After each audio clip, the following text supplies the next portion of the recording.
Twin Films. Twin Films. Welcome to Twin Films. I'm Ernesto Sandoval. And I'm Drew Barnett Hamilton. Welcome. And today we're going to be breaking down Antz and A Bug's Life. Round one. So to start us off, I'm going to give you a little intro to Antz. So Antz, what is it about? A rather neurotic ant tries to break from his totalitarian society while trying to win the affection of the princess he loves. It was directed by Eric Darnell and Tim Johnson.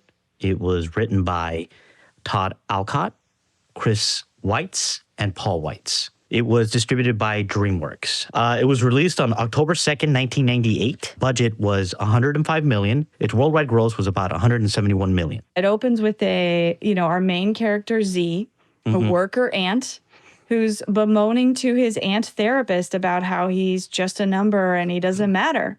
And look, man, we're all disillusioned. I get it. I'm glad you're seeking out therapy. But it feels like a Woody Allen movie. It doesn't feel like a kid's movie. It definitely felt like once they cast Woody Allen, they're like, we're going to write this for Woody Allen, you know? I will side note and say the writers of this are the Weitz brothers, who wrote American Pie, About a Boy, Rogue One. Oh my God, I didn't know Golden Compass. I did not know that. The Weitz brothers have done a lot of very interesting things. And so the idea that they were doing Antz is pretty bizarre to me. But it doesn't feel like that choice was a Weitz brothers choice. Yeah. Based on their resume. It feels like that was a Woody Allen coming in and saying, let me put my flair on it. Yeah. Yeah, and then so he's having like an existential crisis basically, and he feels like he has no meaning, and then things change when he's at this bar, and as I said, it's very adult. You know, at the bar they're drinking beer, they're drinking out of a bug's butt. Oh yeah, the aphid beer, and his buddy Sly Stallone plays Weaver. Yeah, so Sylvester Stallone, greatest role. So great, so great, so great. And he's like, "Why aren't you having your beer, buddy?" And he's like, "I'm sorry if I don't like drinking out of another animal's butt." Yeah, or anus. I think he says anus. I think he might say anus. And then they all do this weird, very sad dance to Guantanamera. Oh, yeah. But, like, it's the most regimented, like, now's the time to dance. Yeah. So they're clearly just in this, like, circle life situation. Well, yeah, it's this whole, like, totalitarian society. Like, everything has to, follow certain rules. Yeah, you serve your place and you don't stand out. You're one of the crowd. And meanwhile, while all this is going on, there is a coup boiling. The general wants to overthrow the queen and marry the princess to secure his place. But really, he just wants to genocide the whole colony, ultimately, and start fresh with his new princess. Right? I found that pretty shocking. I hadn't seen Antz in years. I saw it as a kid. So it was kind of like I was watching it for the first time. That was crazy. Like I had never seen Antz. Oh, you had never seen it? Okay. So coming into this, I was expecting it to be much more like A Bug's Life. Uh-huh. And scene after scene, I was surprised at how adult it was. After he meets the princess at the bar, becomes obsessed with her, and kind of swaps jobs with his buddy to try and meet her. I really don't think she gives a shit about Z. She was looking for excitement. She doesn't care about the colony. Well, you better get your excitement before you start pumping out 2 million babies for the rest of your life, right? But what I'm saying is that she's not... What's interesting to me is this movie is also very experimental, artsy film because it's very adult. It does a lot of things that you don't expect. And I just find it interesting that the princess is not a lovely, like, she's like, this beautiful, great person. She's not a great person. And I found that actually refreshing. I was like, wow, She was definitely a rule breaker. And She was a rule breaker, but she also was like, she understood her responsibilities, but she still was a part of this tradition of, I don't really care about these ants. I'm looking for things. She was being very selfish. And I think that's what the princess and Z have in common. They're both selfish. I was going to say, that's what brings them together. They want to be individuals, but I do think that the princess means that. I don't think she actually cares because otherwise when she would when she first sees Z after that crazy battle, which we'll get to in a second, when he comes back and he's like, "It's me, Z. We met at the bar." She doesn't know who he is. Yeah, that's true. She looks right through him. She looks right through him. She doesn't really I think care you're right. about it. It takes her a lot of time Yeah, to kind of see his value. right. And I thought that was like, it wasn't a typical like love at first sight. And I actually was like, that's actually pretty damn cool. Yeah. It's different. It's out there, but I liked how different it was. Now, Z ends up switching roles with Sly Stallone, and just to make that clear, he's a soldier and Z is a working ant. So he switches roles because he finds out, because Z is obsessed with like, I need to see the princess again. Yeah, so he realizes the only way he's going to see her is his buddy Weaver mentions a royal inspection. Right. Right. So they're going to get all the soldiers are going to get inspected. So he's like, "Oh, I'll be a soldier for a day, and Yeah. Weaver's going to be a worker." It's hilarious too because everybody looks like what they are. So like the worker ants are all tiny, Right. like little, guys, and he's this big soldier ant, and it's very, it's very Very. clear. And they also their colors are a little different too. Yeah. Right? So they switch roles. Then it turns out it's not an inspection. He's sending them out to a war against the termites, right? He's sending them on a suicide mission, Yeah, which is to start a war with the termites. the evil Termites. who clearly are a sovereign nation who have not harmed them at all. But he's making up. Yeah, that's what's He's making crazy. it up. They established that the termites, they're like, they might be a danger to us one day, but they're not provoking any violence or provoking war, and he still sends them out. What's surprising is he actually, like, Christopher Walken, his right-hand man, is like... Yeah, his name is Cutter. Cutter, thank you.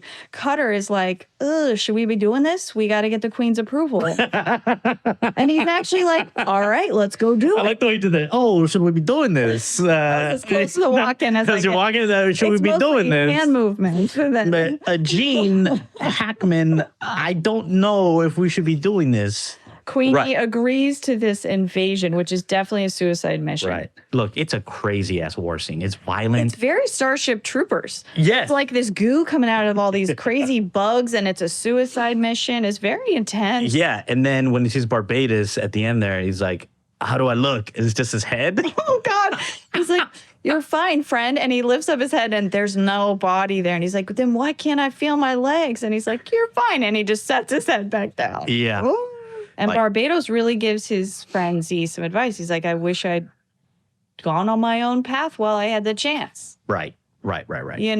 So that really, Sticks with because Z. even Z has kind of been like, he's been trying to get out of this the whole time, but now he has to embrace his inner hero because Right. he just watched his buddy eat it.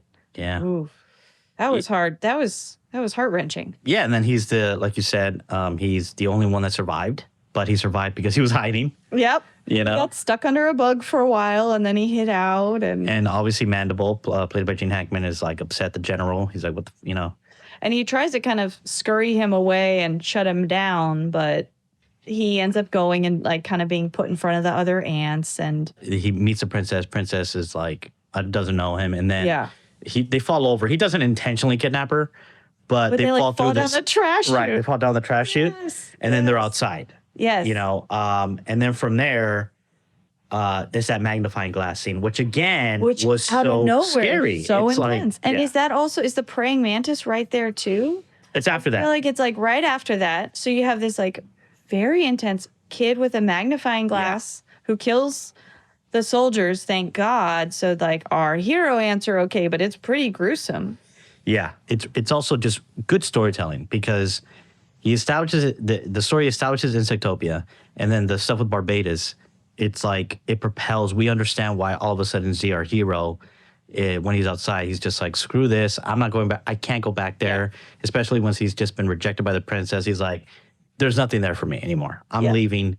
And I think when he says, "I'm out of here," and he's leaving her, I think he means that. He's like, "I don't fucking need you." And there at this picnic, the ants get stuck at. This is one of the places I think Antz shines for me. They really give you the perspective of the bug. They're utilizing all these tropes that you would expect for an ant's perspective. Someone steps on gum. There's that intense action sequence. Or they're and then carried on a shoe with carried the on a shoe. gum. You know, that was intense. And then they're dropped on Insectopia. and then you realize Insectopia is just like a trash. It's just It's like two trash bins, It's but just- it's yeah. great. They show the like godlike. Yeah. And they're there and they get to kind of be free. Cutter finds them at Insectopia. And it's interesting too because Mandible pretty much knows what Insectopia is, which I thought was interesting. Yeah, which that's is even like more psychotic. Of it's one of those moments you can tell that Cutter takes a turn because it's like the president just told his biggest confidant that Area 51 does exist, but he'd been Right. keeping it from it for 20 years. And I think that Cutter feels so betrayed in that moment that it turns him and allows for a moment we see later to form. Yeah. And it starts to put that doubt in Mandible's leadership. Yeah. So Cutter takes the princess back to the colony. Z realizes he loves her, so he goes back. And that's what He leaves Insectopia. He leaves Insectopia, and Z is able to discover the plot that the whole colony is going to be drowned. Yep. And as you said, Cutter sees this as like, this isn't right. He finally realizes the whole crux of the plan. Yeah, and it's terrifying. You see the water spill in. They close the entrances with the little rocks. Yeah. You're like, man. Yeah, it's pretty intense and it's pretty like scary. And then they, through Z and everything, and Z is already perceived as this like prophet, this hero, because of the way he's seen as a war hero, basically. Well, he had kind of led this pseudo unionizing revolution, right? And then the general had come in and kind of squashed it and reminded the ants of their But when they place. see Z come in, it's like, whoa, this is real. Z's back all of a sudden. They have someone that is willing to speak up and be a leader, which most of them are not. Right. And he tells them he uses his worker skills.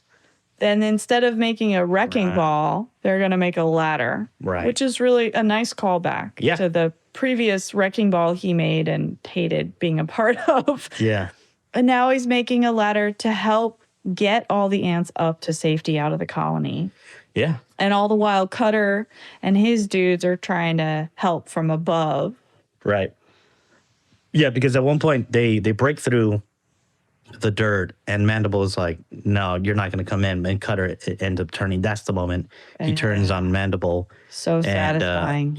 And wait, how is Cutter ends up pushing Mandible into the hole, that's what it was. And he falls down. And he drowns, right? And he drowns down in the water. And then all the soldiers, under Cutter's advisement, help pull the ants up. Right. And they pull everyone down. And like, man, it's pretty intense because Weaver, one of our main heroes, has been at the bottom of the ladder and the water has kind of covered him up. So they have to pull him hard to save him from drowning. And they do. And all the ants work together. Yeah. And they save the colony. And you get a nice little tag at the end, like, and they make fun of the fact that now Sharon Stone just gets to make 1 million babies the rest of her life. Yeah. Yeah, it's weird. And then they pull out to reveal that it's Central Park, right? In New York. Yeah, that's the other piece of that's the bookend of the therapy session in the beginning. It's a reveal they're in Central Park. So they're New York ants. Yeah. New York ants.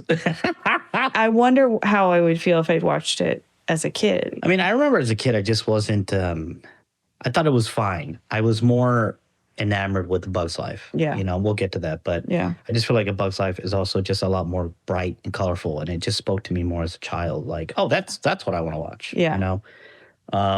But now seeing it as an adult, I'm like, oh, shit. The story has value. The story has something to say. But I guess I just didn't remember it. And it just impressed me. I was like, wow, this has something significant to say. And so I was really taken aback by that in a good way. Today we also have Bug's Life, directed by John Lasseter, released November 14th, 1998.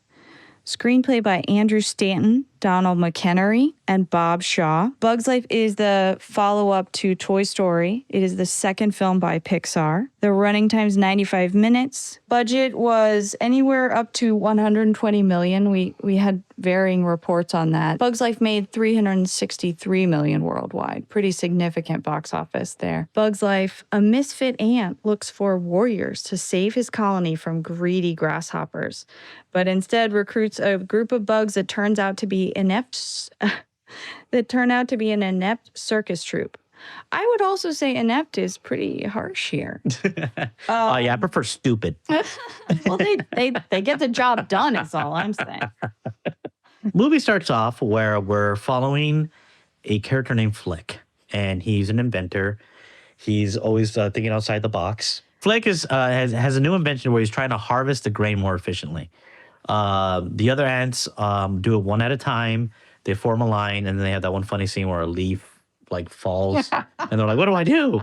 What do I do?" They have like a little captain to like, don't panic. Yeah. Go around the leaf. I love that part. And they're all collecting food because the grasshoppers are coming. His invention goes haywire, and he destroys all the food that they collect for the grasshoppers. And then the grasshoppers see that there's no food, and they go down there and they have like this confrontation. I feel like that is the iconic scene in the movie when the grasshoppers are kind of all and they make the holes and they go down into the anthill. I mean, it's so intimidating. Really great sound design. Oh yeah. Yeah. And the circles of light popping down into the dark. That's one of the few times you kind of feel the darkness of the anthill because they're all huddling down in there. These guys break through. Very intimidating. Bolts, voiced by Richard Kind. The back and forth of the brotherhood between Hopper and Molt is great. Like so much witty Like I love banter. the ants pick the food, the grasshoppers eat the food, and the birds get the grasshoppers. He's like, "Come on, you got to tell this story. It's such a funny story." And so yeah, that's a great scene. So what we establish here is that Hopper is saying, "I'm gonna come back before the last leaf falls, before winter. Yeah. And when I come back, there better be food here." So they hatch a plan. Right.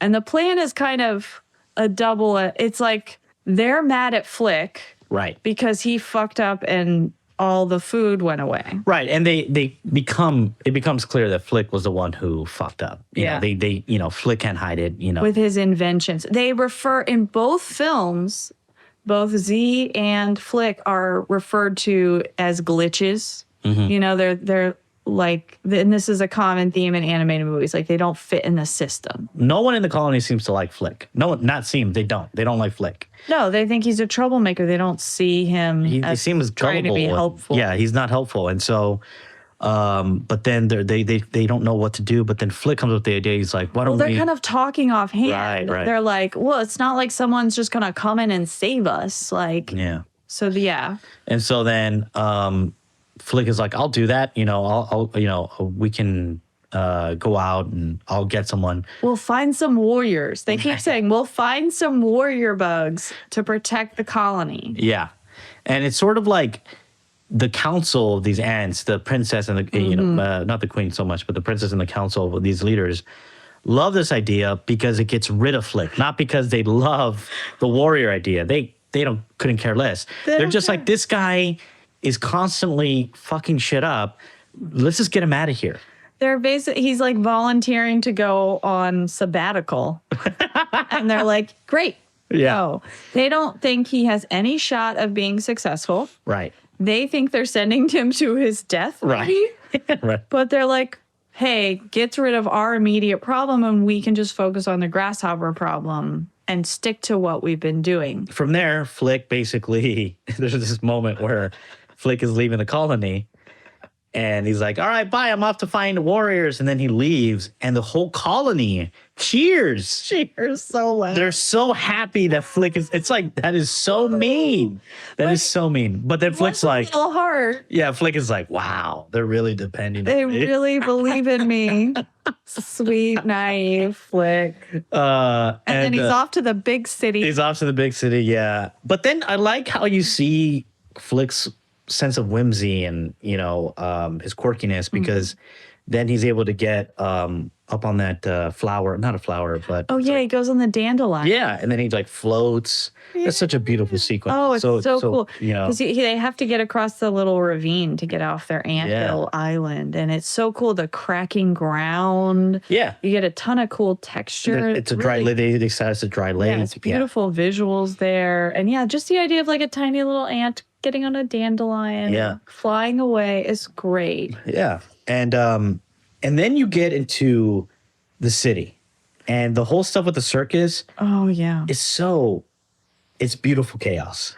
Like it is. And talk about casting. I mean, Yeah. all of a sudden, all these new characters are thrown into this world, and a ton of different kind of bugs. You're not just in the ant colony. You're in the big city. So Yeah. you're getting flies, butterflies, caterpillars, stick bugs. Like you're getting every kind and you also of get bug. you also get a sense of this world, you know, and Yeah. and Pixar is just like unafraid of just showing you, like you could tell they just threw so many ideas out there, funny, not, you know, it's just everything was so like cool. Like I also love the part where another iconic image is the seeing the light.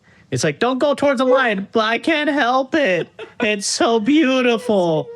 You know, it's like, And then and you see him fall down. Some of those are also really fun Easter eggs. Pixar is so amazing. So some of the callbacks there, some of those, the truck outside of that trailer is a pizza. oh, that's Planet cool. I didn't truck. realize that. Okay. There's all, like throughout the film, one of the billboards when Flick enters the city in Bug's Life is a Lion King. It looks like Broadway, you know, and the Lion King's up there.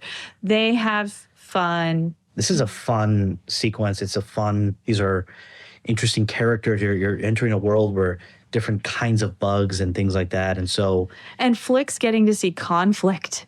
You know, he's so used to routine, like same thing all the time. And all of a sudden he's like, oh, there's different kinds of people here. And what I think that's what's great too is that you're seeing it through Flick's eyes. Yeah. You know, it's like you and as an audience, you and Flick are aligned. You're like, wow, this is so cool, you know? Yeah. And then when you see the circus performance is so hilarious. It is. I mean, you introduce all these characters. When you see Dim, he comes off as intense. He's like roaring, and then the Black Widow's like using a whip, and it's like, so at first glance you're like, oh man, this is. Yeah, she's pretending to be a lion tamer to his lion. So at first glance you're like, whoa, this is like intense. This is, you know, could be potentially dark, and then she hits him. And then he's just like, oh my God, that hurts. And you realize just from that interaction that from the outside, they look a certain way, but the inside, they're different. And that right there is great storytelling. Because just right there, you understand, oh, on the outside, you perceive them a certain way, which is going to play into later when they go to the ant farm. You perceive them a certain way, but in the inside, they're not who you think they are. You see the theater performance of the troupe and they mess it up. Yeah. And then they go to the bar, and even though they still mess it up a little, they pull off a win and they are victorious and they defeat the bully. And so all these things that Flick sees are really there. Yeah. But even they don't know how to fully embrace that. For them, it's a performance. But they're also capable of being heroes. Like, I think both movies play at it, but I think Bug's Life more so, you can be your own hero. Yeah. And that's a really heartwarming theme for me. All right. So from there, they go back to the colony. He's like, I got warriors. The council and the princess are like, what? This wasn't supposed to happen. Right. They've been trying to collect what they can. Right. They're proceeding like he's never coming back. And all of a sudden he shows up with a whole group of people. Like, they roll up hot. I saw this movie. I rewatched it with my sister, Sandra, and she's an elementary school teacher. And so she got such a kick out of the school children performing, because especially when you see Dot and she like waves to like, you know, her mom. It's like, oh, you know. So like she got such a, I think at the time, when we first saw her, she wasn't a teacher, but now she is. So she just, I think, enjoyed it on a different level, because she was just like, this is so accurate. It's hilarious. The way these kids perform this whole play. And then you see Heimlich throw up. Because basically that's when they realize what they're really there for. They're like, oh no, undo. Yeah. We're like, oh, they think we're actually going to kill these grasshoppers. I love it. It's so Wednesday Addams of her. She's like, Dad, we all die. Like, talk about a suicide mission. Yeah. Like, they make it and the picture, you know, the drawing with the blood. We have to kill someone. Oh, yes. It looks more dramatic. Yeah, that's the moment. It's like, oh my God, they made decisions who's going to die. They're going to predict who's going to die. So the elementary school sequence that we're talking about was written by Joe Ranft, and he is one of the main story guys at the beginning of the Pixar years, like really just a standout. John Lasseter intensely talks about how brilliant he is coming up with story ideas. And what he had a habit of doing was when they were breaking out story and doing very early story ideas, he would take a sequence he was interested in and kind of go off on his own and draw it, storyboard it very crudely, just draw it on his own. And a lot of times those sequences had a way of staying almost entirely intact when they made it into the final film. And that was one of those sequences. Wow. He had, and you can see in the behind the scenes, the way he drew it originally, and it is so close to what appears on screen and it's just doodled out. Like, it's so cool. To have a reveal come from such an innocent place. Yeah. Is brilliant. I mean, these sweet little kids are excited that these heroes have come to save them. And in this innocent admiration, they have now told these people they're about to go to their death potentially. And you totally understand why the circus people are like, we're out of here. We're done. Peace. And Flick tries to get them to stay because also that's when Flick gets the news that they're performers. They're not warriors. And so Flick is also in a panic. And then what ends up happening next is that whole bird sequence, which is a great action sequence. With the circus people are leaving, and then Dot goes after them. This whole action sequence occurs, which and shows while up. she's trying to flee, all of a sudden they sound the alarm. Like, yeah, very intense. Yeah, and the colony is able to see what these warriors, quotations, are capable of. And one of my favorite scenes is Heimlich, because Heimlich doesn't fit through the crack, and he's just panicking. He's being used as bait on a stick. He's like, I'm juicy. And he's so sweet. He's willing to volunteer himself, but then the sheer panic kicks in later. His yell of panic is hilarious. Like, that is real. That is real panic. So that whole thing takes place, and it's a great sequence. But what's also great about that is that you show the bird as a real danger. Yeah. It's referenced before with Hopper. You see what the bird is actually, how dangerous this bird is, The theater troupe takes Flick's idea of building this bird to scare off the grasshoppers, and they pitch it like it's their own idea. And then they get the whole colony, and everyone kind of rallies together, and they stop gathering a ton of food, and they start building a bird. So in the midst of the preparations, the ants are preparing for the eventual grasshopper return. And we kind of see we cut away to the grasshopper's secret hideaway in Mexico or wherever they're supposed to be. They're in some cute little cantina, and they're getting seeds served to them and beers. They're just kind of chilling in their summer vacay. This is where I think you really see the dynamic between Hopper and Molt, like him and his brother. Yeah. And the kind of back and forth between, well, we're lazy. Can't we just stay here forever? And why do we even have to go back? Who cares if they have food for us? We're happy here. And Hopper decides to use this as a reminder. God, it's so devious. It's so diabolical to be like, you know what? You're right.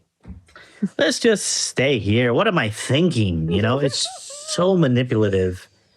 And this is another one of those iconic scenes because it's a powerful scene. My mind went to democracy and voting. The many have the power over the few. Just one ant. Yeah. So Hopper knows they outnumber us 100-1. So they have the power, but they don't know it. And if they discover it, we're screwed. Yeah. And I think it goes back to, not to get all political, but that speaks to our government, our U.S. government, which is we sometimes feel resigned, be like, well, those are the few in Congress, they control things. But the many, us, the population, we can change things. We can do things. We can make a difference. even if sometimes it feels like you don't. And it's a reminder for us as the many that we have to support each other to fight against that process, because they want to use their position or their size to remind you of your smallness. I think that scene becomes really powerful because Hopper is admitting his vulnerability. He knows he's weaker in that moment, and he knows they're stronger. And it's the only time he kind of admits it. And I think that it is also so intense that he kills one of his own, if not multiple. Multiple, proving a point. That scene has always been a standout for me. It just, because he pulls it's such a good analogy. Because you're seeing them get the grain. Yeah. And like what's so effective there is you've been seeing this scene where this dynamic between the brothers is playing out. Yeah. And they're just eating grain and having a good time. And then that grain gets pulled, the stopper gets pulled from the grain, and the grain suffocates the bugs. And the thing that was keeping them alive is now killing them. Yeah. And it's such a great analogy, and it's not overwrought. Back at the colony, the flea, the boss, comes back into town and destroys everything. So now everybody knows what's up. Everybody, the jig is up. They are discovered as theater hacks. Yes, They're not warriors. And this because the flea was like searching all over for them, right? Yeah. Oh yeah, because the flaming death was a big hit. Oh, that's right. Flaming death, because their messed up act actually was super entertaining. People wanted to see it. People wanted to see it, so he's been on the lookout for that. And I think doesn't he say a line, something like, if it means I get burned up every time, it's fine as long as we make money. Talk about self-deprecating. That dude will do anything for a buck. So he's found them. The whole ant colony knows they're theater people. Yeah. They decide to scrap the bird plan. Right, and they go back to getting grain. Go back to even though it's clearly a lost cause and the trees are almost out of leaves. And it's also devastating for Flick on a personal level, because Flick and the princess, they were starting to connect on a more of a romantic level, because they were starting to see each other. Flick could see she has a lot of responsibilities, and the princess sees that, okay, he is a good guy. He's trying his best. He cares so much about the colony. Grasshoppers come back. They're going to stay until the work is done. Dot hears the grasshoppers plot to kill the queen, her mom. Yeah. And she takes it upon herself to get her and her little troop to help get Flick and rescue the colony. Yeah. And also rescue the colony, but rescue the queen. Oh, yeah. So when the circus troops come, they basically devise a whole plan of like getting the queen away from the grasshoppers. Yes, they're going to use one of the magic tricks that they established in the beginning, the takeout box trick, the kind of disappearing trick, and they shuffle away the queen, much to Hopper's chagrin. He's kind of realizing this when all that's happening. Flick with the troop, they're going to the bird. They are going up into the bird that they've built, the original plan, and. What's crazy is they're using a little child labor here.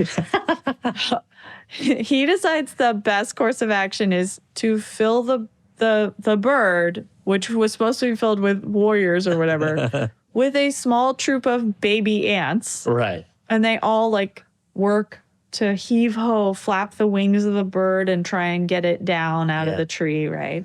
Yeah, I was going to say too is that when the circus troop is performing, I love how the grasshoppers are just loving it. They're just getting such a kick out of it. Molt is losing it. He's like, oh my God. The humor. But I also love that intense moment where Hopper is like thinking about it, and he's like, this is fine.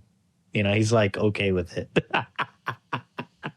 But yeah, so then the bird comes down, the grasshoppers start freaking out, everyone's freaking out. And then it's soon realized that, the bird falls apart, catches fire. Yep. And then the rain happens. The rain sequence was really scary too. The rain was very similar to the magnifying glass sequence in Antz, just seemingly out of nowhere. Yeah. Which makes sense if you're in this world. A rainstorm would just be a devastating flash flood. Like, but you don't see it coming as an audience member. You're so engrossed in the moment of the showdown. Yeah. And the bird and the troop and and then all of a sudden it's everybody for themselves and this rain's coming down. Very intense. But preceding that, there was a moment where the ants are starting to stand up to the grasshoppers, right? And they start to realize, wait, we outnumber you. This is what exactly Hopper was afraid of. Yeah. And they start to like, you stay back, don't get any further, don't come any closer. But then they start to attack. Yeah. And I love that scene with Molt where he like jumps out of his skin. He's terrified. He earns his name. Yeah. and so I do like that moment that the ant colony is realizing we can fight back. The bird that we saw earlier, middle of the movie, comes back. And what was interesting, the first time you see the bird, you see it with 3 eggs in its nest. Yeah. Now you see, and in this final sequence, you see that 3 birds have hatched. And so they need to be fed. They need to be fed. And so they, there's this like the big sequence against Hopper and. And Hopper's just survived this fake bird attempt. So he thinks it's just part of the plan. He just thinks this other bird coming in is another trick. And he's seen a couple magic tricks, at this point. It's created this thing in his mind where he's like, this is all part of the ants thing. And he doesn't have any fear towards that real bird. He ends up dying. He gets eaten. He gets eaten. It's very satisfying. It's very satisfying. I don't want to see Molt go. I like him. But Molt ends up becoming part of the circus troupe. Exactly. Right? Yeah. You're like, he becomes a part of the crew. You're happy to see him make it. But no, when Hopper eats it, you're like, yeah, good. Yeah, and then at the end, it's a happy ending. Flick is back in the colony. They've embraced Flick. They've taken on his inventions. They've realized, you know what? We're going to feed ourselves. We're not going to feed anyone else. Yeah. He changes the whole dynamic of the colony of just embracing your inventive, creative side. Well, and it allows everyone time to relax. Like the queen even gets a boy toy at the end. That's right. I mean, it's great. And I thought it was interesting that the colony itself has an arc. Because the colony at first really does not like Flick. At the beginning of the movie, they're submissive to these grasshoppers. They don't embrace Flick. But then at the end, they learn to embrace Flick, embrace everything that he does to benefit the colony, and they no longer are submissive to the grasshoppers. Yeah. So I thought that arc was cool, but also it made me realize that Flick himself doesn't really have an arc because he's the same. At the beginning, he's himself. He's an inventor. That's what he does. He cares about the colony, and he never changes. That's a very interesting distinction in the 2 films, too, because in Bug's Life, Flick, like you're saying, is starting off a revolutionary. Yeah. He's always followed his own path, and he's been ostracized for it. Whereas Z in Antz may have felt that way, but has never acted on it, has been just another drone in the colony, and has much more of a clear growth arc from beginning to end. I think that's a very astute point that Flick doesn't really grow. His function is to bring the colony to where he's at. Yeah, I thought that was pretty cool. Yeah. When I observed that, it made me realize that, okay, this protagonist is not growing, but it's not a bad thing.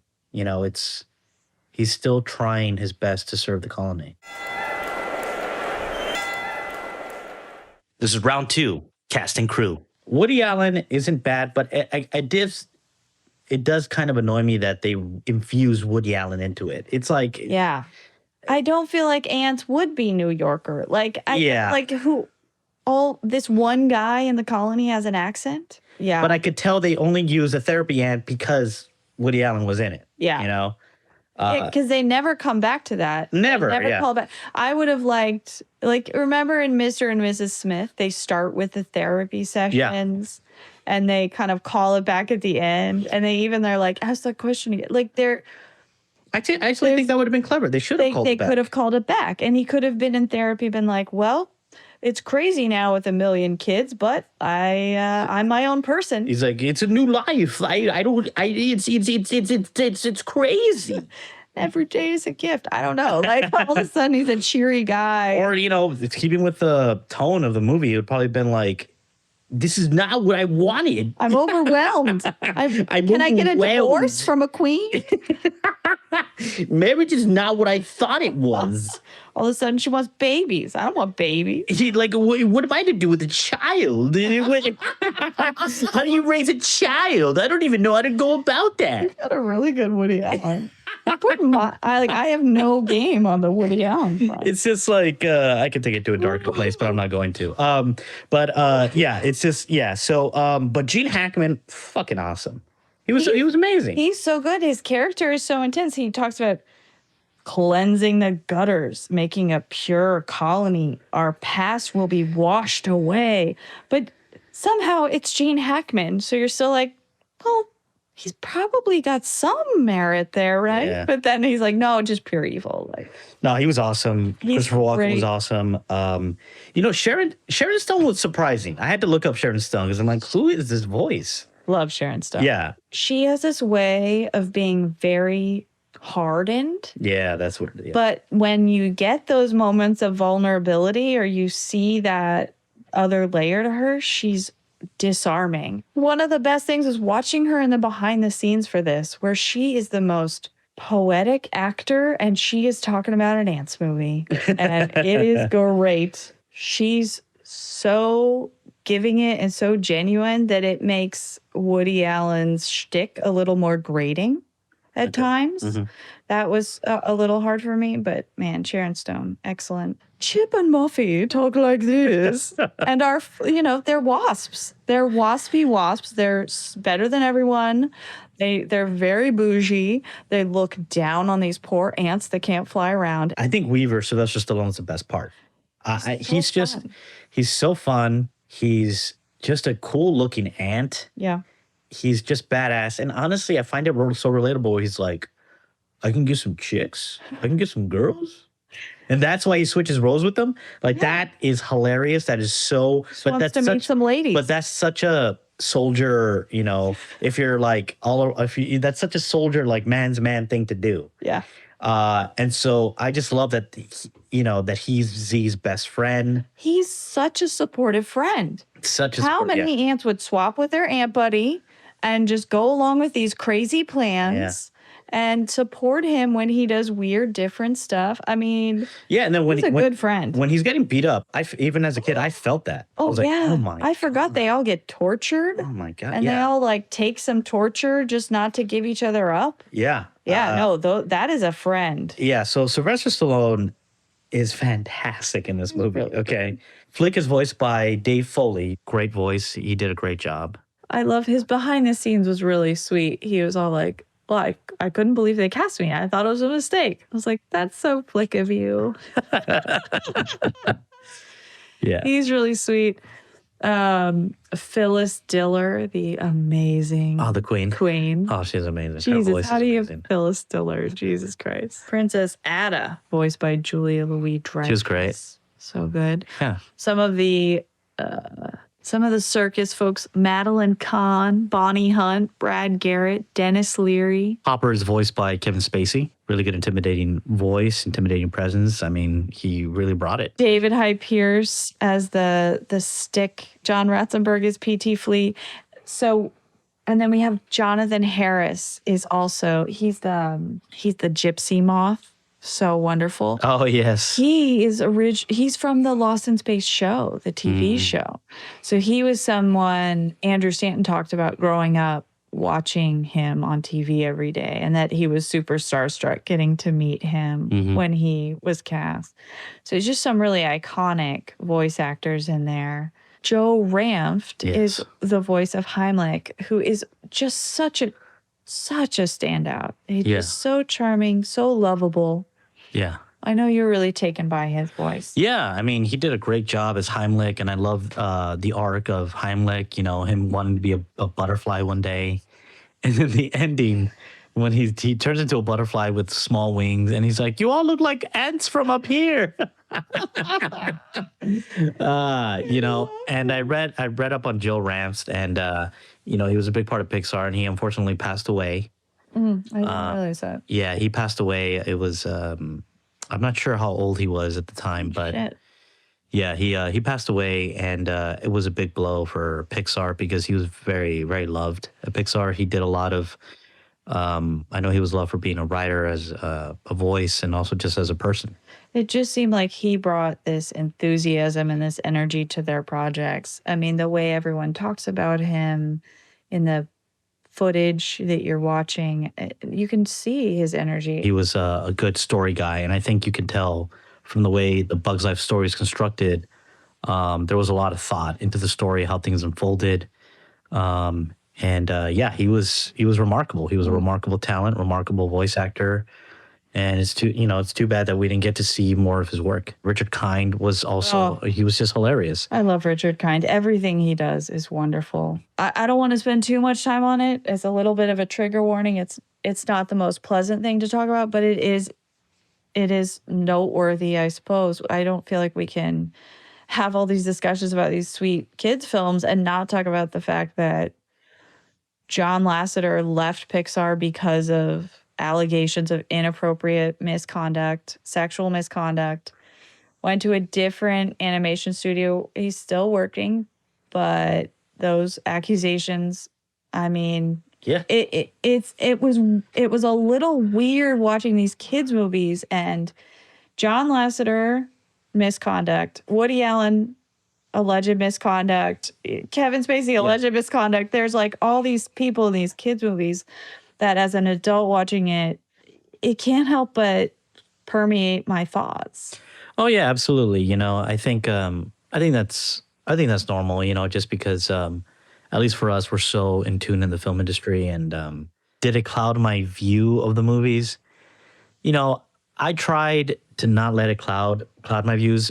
I think because these are films made by a massive crew, not just animated crews, and things that are non-animated. It still takes a whole village. It takes a lot of people to make it, and so I'm choosing to not let that cloud my judgment of the movie, because there was a lot of work involved in how to get that story made, to get that story written, to get that story directed, everything, editing, sound. You think of everything. There's so many components that go into filmmaking, and so. Yes, I don't support, what John Lasseter did, Woody Allen did, Kevin Spacey did. So many. It is an oddity to be discussing two children's films and have to have a trigger warning. Yeah. In any way. So we'll put that out there and have noted it. But we obviously tried to watch these films thinking about the films themselves and all the people that made them, and letting that content exist in its own little bubble as much as possible.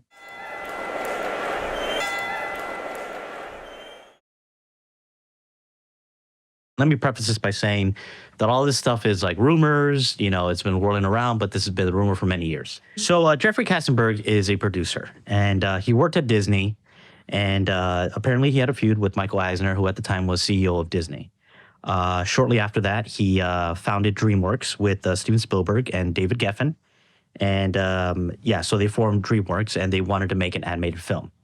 But the thing is that Katzenberg was good friends with John Lasseter, and also friends with Steve Jobs.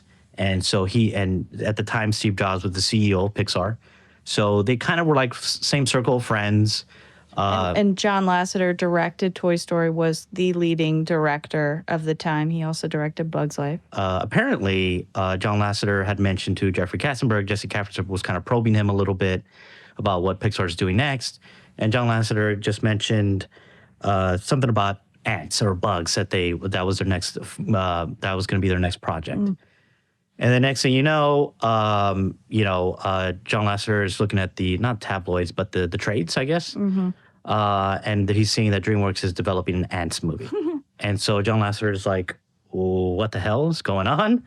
And Jeffrey Katzenberg apparently is saying that an Antz movie was pitched to him years ago, and it just was a coincidence. John Lasseter didn't believe him. and, hung up the phone and basically was sort of like burned, really angry. So now it was clear that Antz and A Bug's Life were going to be they were being worked on at the same time, and they were going to be released at the same time. However, what's interesting about this is that Steve Jobs, as we know, we know him mostly because of Apple. He was very brash and very passionate, very intense guy, didn't like to be messed with. So Steve Jobs calls him, and he was just telling him, like, why are you, how dare you do this? He was pissed off. And Katzenberg wanted him to move the date for A Bug's Life, and Steve Jobs refused.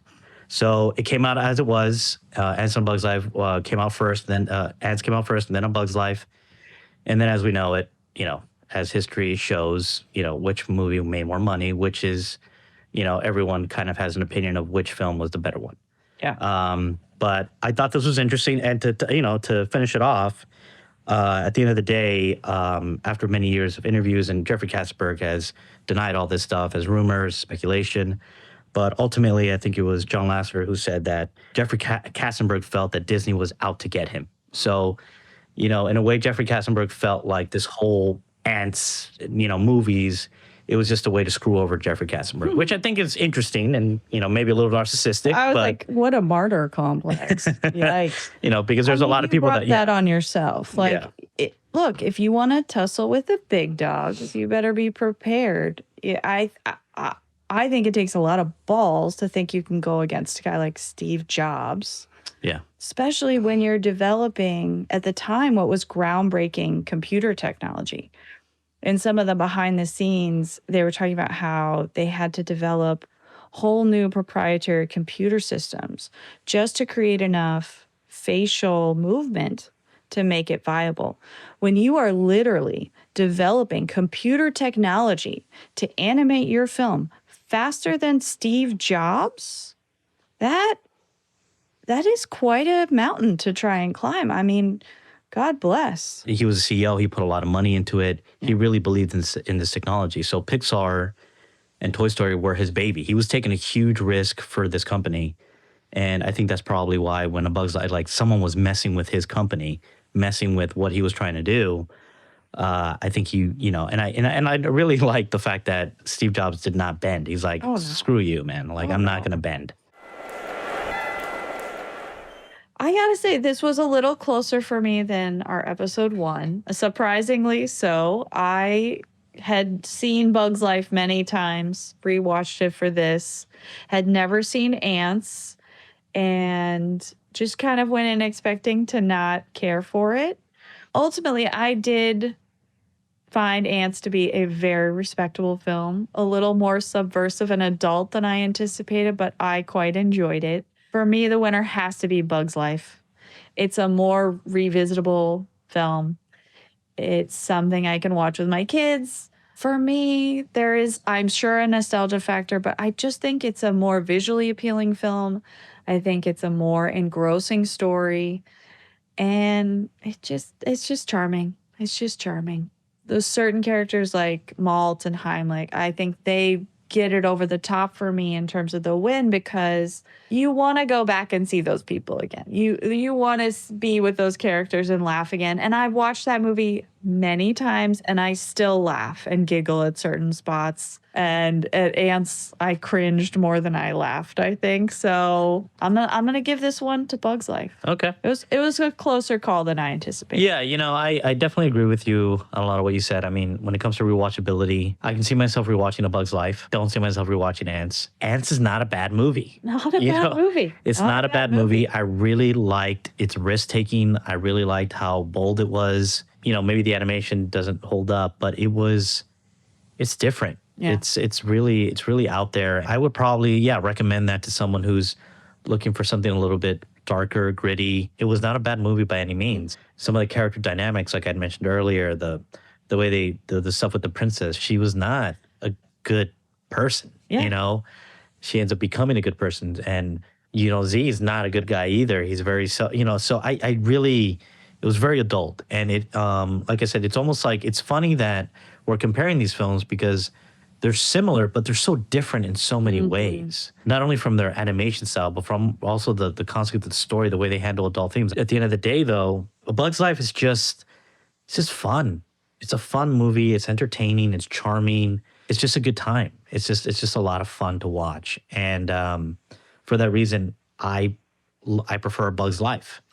But I think just you can tell me and Drew prefaced it by saying Antz is not a bad movie, and it's really not. Both solid films. Maybe wait till your kids are more than PG to watch Antz, but highly recommend checking them out. Yeah. And please give us your opinion of these. Yeah, please do. Give your thoughts and opinions, not just about who the winner is, but what your take is on both films. If you have a different take on it, please let us know. I'd love to hear your thoughts on it. Just one ant standing up can change the whole colony. Oh, yeah. Just one opinion. Yeah, dude. So A Bug's Life, the clear winner. Well, it wasn't clear, but A Bug's Life is the winner. What are you going to say? TKO on that one? I'm going to say it went the distance.